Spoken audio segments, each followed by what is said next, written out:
آج ہم ایک بڑے دلچسپ اور شاید کچھ لوگوں کے لیے بہت ذاتی موضوع پر بات کر رہے ہیں۔ جی یہ ان رشتوں کے بارے میں ہے جو بظاہر تو دوستی کے ہوتے ہیں، لیکن اندر سے آپ کہہ لیں کہ دیمک کی طرح انسان کو کھوکھلا کر دیتے ہیں۔ بالکل۔ ہمارے ذرائع میں ایک کہانی ہے خاموش قاتل، جو اسی خیال کو حمزہ اور شہاب نامی دو دوستوں کے ذریعے سمجھاتی ہے۔ جی بہت ہی کلاسک مثال ہے یہ۔ تو آج کا بڑا سوال یہ ہے کہ یہ میٹھی زبان والے آستین کے سانپ یہ کام کیسے کرتے ہیں اور ان کی نفسیات کیا ہوتی ہے؟ بالکل، اور یہ سمجھنا بہت ضروری ہے۔ چلیں حمزہ اور شہاب کی کہانی سے اس گتھی کو سلجھانے کی کوشش کرتے ہیں۔ حمزہ ایک بہت ہی سیدھا اور مخلص لڑکا تھا، اور شہاب اس کا بہترین دوست، کم از کم دنیا کی نظر میں تو یہی تھا۔ بالکل، اور یہیں سے معاملہ دلچسپ ہوتا ہے۔ شہاب کا کردار کلاسک فرینڈ اینیمی کا ہے، یا جسے ہم کہہ سکتے ہیں خیر خواہ دشمن۔ خیر خواہ دشمن، واہ! وہ حمزہ کی ہر بات پر واہ واہ کرتا، لیکن جیسے ہی حمزہ کسی بڑی کامیابی کے قریب پہنچتا، شہاب کا مشورہ کچھ یوں ہوتا: ارے یار، یہ موقع تمہارے لیے بہت چھوٹا ہے، تم اس سے کہیں بہتر کے حقدار ہو۔ اچھا، بظاہر تو یہ بہت فکر مندی والی بات لگتی ہے۔ یہی تو چال ہے۔ نفسیاتی طور پر یہ ایک بہت ہی ہوشیار طریقہ ہے۔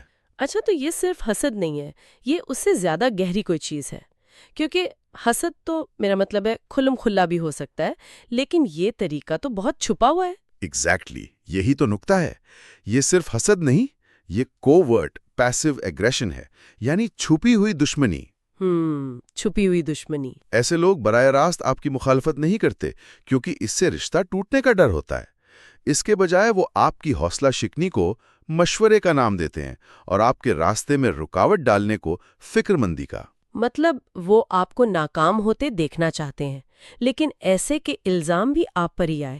بالکل یہی۔ اور کہانی میں بالکل یہی ہوتا ہے۔ وقت کے ساتھ ساتھ حمزہ کا اعتماد بالکل ختم ہو جاتا ہے۔ وہ ہر موقع کو شک کی نگاہ سے دیکھنے لگتا ہے، اور آخرکار کوشش کرنا ہی چھوڑ دیتا ہے۔ جی۔ کہانی میں پھر ایک بزرگ کا کردار آتا ہے، جو حمزہ کو ایک جملہ کہتا ہے جو اسے ہلا کر رکھ دیتا ہے۔ وہ کہتے ہیں، بیٹا، ہر میٹھی زبان والا خیر خواہ نہیں ہوتا، کچھ لوگ میٹھی باتوں میں ہی زہر ملاتے ہیں۔ اور یہ زہر دراصل شک اور بے یقینی کا زہر ہے۔ صحیح۔ جب کوئی آپ کا قریبی دوست مسلسل آپ کی قابلیت پر سوال اٹھائے، چاہے وہ مذاق میں ہی کیوں نہ ہو، تو آہستہ آہستہ آپ خود اپنی صلاحیتوں کو شک کی نظر سے دیکھنے لگتے ہیں۔ یہ تو بہت خطرناک ہے۔ کہانی میں اس خاموش قاتل کو پہچاننے کی 3 نشانیاں بتائی گئی ہیں، جو اصل میں حقیقی زندگی میں بھی بہت کارآمد ہیں۔ وہ کون سی 3 نشانیاں ہیں؟ پہلی، جو شخص ہمیشہ صرف تعریف کرے اور کبھی آپ کی غلطی نہ بتائے، وہ سچا دوست نہیں۔ بالکل، کیونکہ کوئی بھی انسان پرفیکٹ نہیں ہوتا۔ جی۔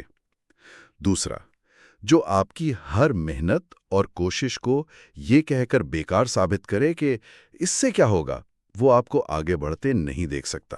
ٹھیک۔ اور تیسری، اور شاید سب سے خطرناک نشانی یہ ہے کہ جو آپ کے غلط فیصلوں پر آپ کو روکنے کے بجائے مسکرا کر حوصلہ دے، وہ آپ کا سب سے بڑا دشمن ہے۔ یہ تیسری نشانی واقعی سوچنے پر مجبور کرتی ہے۔ جی۔ تو اس ساری گفتگو کا لب یہ ہے کہ ہمیں لوگوں کے الفاظ کے پیچھے چھپے پیٹرن اور ان کی نیت کو سمجھنا چاہیے۔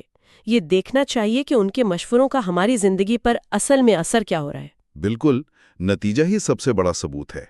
اگر کسی کی دوستی اور مشورے آپ کو آگے بڑھانے کے بجائے پیچھے دھکیل رہے ہیں، آپ کو پر اعتماد بنانے کے بجائے کمزور کر رہے ہیں، تو پھر الفاظ چاہے کتنے ہی میٹھے کیوں نہ ہو، وہ رشتہ زہریلا ہے۔ تو آخر میں اس کہانی سے ہمیں یہ سبق ملتا ہے کہ اپنے ارد گرد کے لوگوں کو پہچانیں اور ان خاموش قاتلوں سے محفوظ رہیں۔